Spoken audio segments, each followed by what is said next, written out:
Olá, hoje nós vamos falar sobre a verdade sabida. Vou fazer algumas perguntas aqui, vê se vocês sabem me responder. Será que eu posso ser punido, eu, funcionário público, posso ser punido pelo meu chefe se ele presenciar uma falta disciplinar minha, se ele estiver olhando, estiver vendo? E se a minha infração for filmada? Estou cometendo uma infração e essa infração for filmada. Será que o meu chefe pode me aplicar uma pena após ver essa filmagem? E se num momento de fraqueza eu confessei que cometi uma determinada infração? Confessei para o meu chefe. Será que ele pode aplicar uma pena diretamente sobre a minha pessoa? Vamos lá, vamos saber essas e outras questões, ok? Bom, inicialmente vamos entender que pelo princípio da verdade sabida, basta que a autoridade competente tenha conhecimento ou presencie uma conduta funcional. Isso é o que diz o princípio da verdade sabida, né? Quando a autoridade vê a infração, toma conhecimento, ele aplica uma pena. Isso em nome do quê? Dos interesses da administração pública e da coletividade. Então ele poderia, em tese, aplicar essa pena de imediato, logo após a ocorrência da falta, consignando no ato punitivo as circunstâncias em que a mesma foi cometida ou presenciada. Assim, ele exerce a prerrogativa disciplinar, né, os seus subordinados, agindo com a discricionariedade ao livremente julgar e aplicar a penalidade por conveniência e oportunidade, ok? Então, o que vocês acham desse instituto? Ele ainda está vigorando ou não? Bom, já dá para sentir, né, que na atual conjectura, né, diante de tantos princípios novos, né, esse instituto ele já deixou a desejar, tá? Inclusive ele dá até a impressão, né, de tratar-se de uma coisa medieval, né? Porque tamanha é a imposição da autoridade que foi investida naquela pessoa, para que ele possa aplicar uma pena sem a existência de um processo, ok? Mas vamos lá, vamos ver o que aconteceu com esse instituto ao longo do tempo. E não é muito tempo não, tá? Inclusive nos dias de hoje existe procedimento, e eu sou testemunha disso, que tenta aplicar uma pena sem o devido processo ou sindicância, tá? Então é por isso que eu fiz esse vídeo aqui, porque ainda existe, ok? Bom, esse instituto oficialmente ele vigorou amplamente, tá? Com bastante amplitude até o advento da Constituição Federal de 1988, quando se começou a questionar isso. Por quê? Em 1988 a Constituição instituiu e reforçou de forma ampla o direito de defesa. E por via lógica, naturalmente, né, concluiu-se que existe a obrigação legal de se dar ao acusado o conhecimento do fato que está sendo impingido a ele e, por consequente, a oportunidade para aduzir as justificativas que tiver, as circunstâncias da falta cometida ou defender-se daquela imputação contra ele rogada, ok? Sem isso, ele não pode ser punido hoje em dia, né? Por mais suave que seja a reprimenda, por mais leve que seja a pena. Portanto, nenhuma penalidade pode ser imposta a alguém, quer seja no campo judicial, administrativo ou disciplinar, sem a necessária amplitude de defesa. E se o for, se acontecer, a pena será nula ou anulável, ok? Mas havia sim um entendimento misto, e quando eu digo havia, em alguns casos ainda existe, é que são poucos, mas existe. Como, por exemplo, o conceituado administrativista Eli Lopes Meireles, né, o pai aí do direito administrativo, ele fala que esse meio sumário só seria, depois da Constituição, ele continuou dizendo, né, que esse meio sumário só seria admissível nas penalidades cuja imposição não exigisse um processo administrativo disciplinar.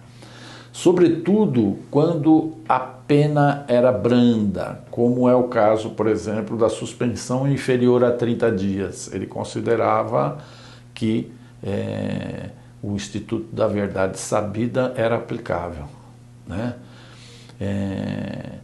Ou seja, quando é pública e notória a infração, é divulgada pela imprensa, por exemplo, ou por outros meios de comunicação de massa, não obstante dever-se assegurar ao acusado a possibilidade de defesa, poderia sim, não obstante a isso, ser aplicado uma pena sem formalismos, ok?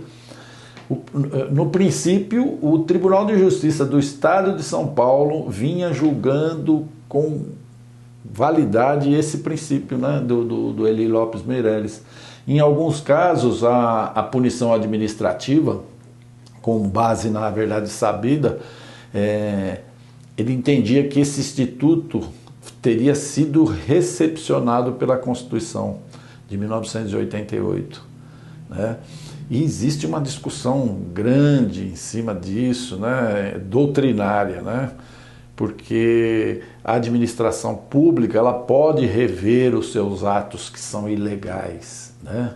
Então, diante disso que existe a possibilidade, né, remota, mas em tese hoje em dia, porque já ficou pacificado, da aplicação de pena mais branda pela verdade sabida, tá? Bom, a esse respeito, vale destacar, né, que o próprio Estatuto do Funcionário Público, a Lei 10.261, de outubro de 68, ao criar o Estatuto, ele previa e regulava, no seu artigo 271, o Instituto da Verdade Sabida, critério que poderia ser aplicado na repressão de delitos de menor gravidade. A exemplo da pena de suspensão, que não excedesse a 90 dias.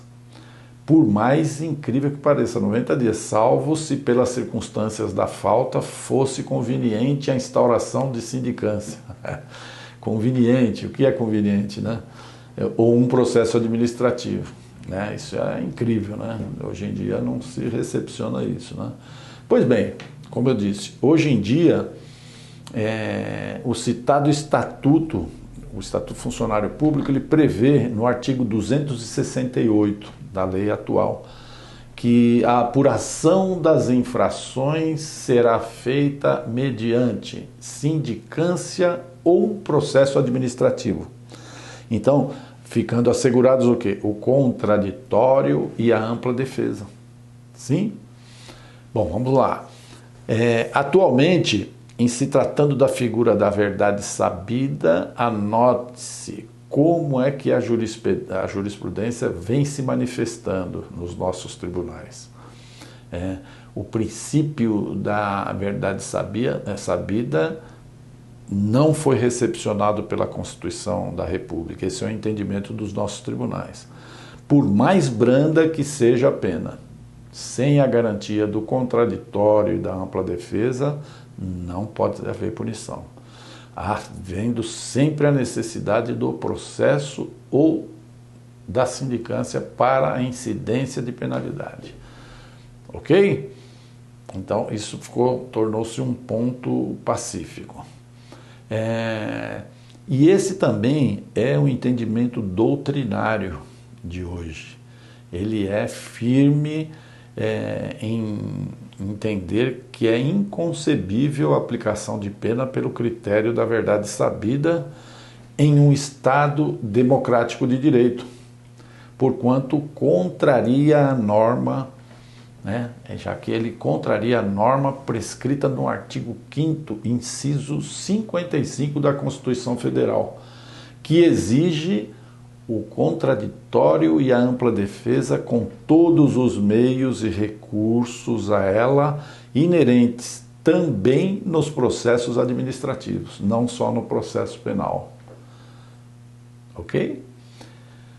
Diante de todo esse exposto, de todas essas colocações, verifica-se que idênticas são as visões doutrinária e jurisprudencial acerca do mecanismo da verdade sabida, a aplicação das penalidades, podendo assim se afirmar que a sua existência é incabível nos dias atuais, em razão da garantia constitucional. Tá? A administração pública, com esse procedimento, tem completamente contrária a si todas essas forças, todos esses aparatos judiciais. Então, isso tanto na esfera federal, estadual ou municipal.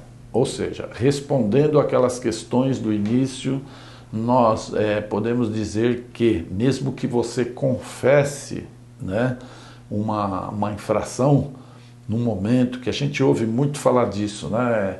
Ah, doutor, quando me chamaram lá numa apuração preliminar, eu estava cansado, eu tinha trabalhado a noite toda e ficaram ali me perturbando e tal, e eu acabei falando coisas que eu não devia falar. Então, mesmo que você diga que cometeu uma infração, você tem direito à ampla defesa, você tem que ter direito a uma sindicância ou um processo administrativo disciplinar, dependendo do tipo de infração, do tipo de gravidade dessa infração. Tá? Ainda que você apareça na televisão cometendo uma pseudo-infração disciplinar, você tem direito a um processo. Ninguém pode te aplicar uma pena diretamente. Até porque a defesa que você vai promover, que o teu advogado vai promover, ela não fala só apenas, tão somente da autoria, de negativa de autoria ou de assunção da autoria, mas sim da aplicação da pena, né? Também a aplicação da pena, se a aplicação é justa, se a aplicação tem que levar em conta os parâmetros, né, da vida pregressa desse funcionário, da conduta ilibada, se esse fato houve uma propagação, se ele foi conhecido, se foi velado. Então, é uma série de requisitos que exigem que se dê a ampla defesa, né, nos processos, né? Ou seja, que seja respeitado o direito de defesa, ok? Então, por hoje nós vamos ficar por aqui, e se você ficou com alguma dúvida, entre em contato com a gente no nosso site, que é o www.projudice.com.br. Vai lá no campo, fale conosco, e eu mesmo vou responder as questões que você me fizer aqui com o sigilo necessário, ok?